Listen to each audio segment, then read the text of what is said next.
नाज़रीन, पार्लियामेंट का मुश्तरका इजलास कल जुमा तलब कर लिया। मुश्तरका इजलास कल दिन 11 बजे पार्लियामेंट हाउस में होगा। सदर ने इजलास वज़ीर आज़म की एडवाइस पर तलब किया है।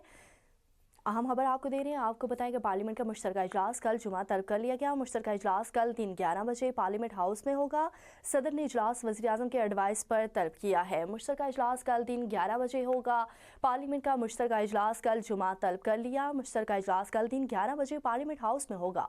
सदर ने इजलास वज़ीर आज़म के एडवाइस पर तलब कर लिया। पार्लियामेंट का मुश्तरका इजलास कल जुमा को तलब कर लिया है। पार्लियामेंट का मुश्तरका इजलास कल दिन 11 बजे पार्लियामेंट हाउस में होगा। अहम खबर आपको दे रहे हैं। आपको बताएं कि पार्लियामेंट का मुश्तरका इजलास कल जुमा तलब कर लिया। मुश्तरका इजलास कल दिन 11 बजे पार्लियामेंट हाउस में होगा। सदर ने इजलास वज़ीर आज़म की एडवाइस पर तलब कर लिया। पार्लियामेंट का मुश्तरका इजलास कल जुमा तलब कर लिया है। वज़ीर आज़म की एडवाइस पर यह इजलास तलब किया गया है। पार्लियामेंट का मुश्तरका इजलास कल दिन 11 बजे पार्लियामेंट हाउस में होगा।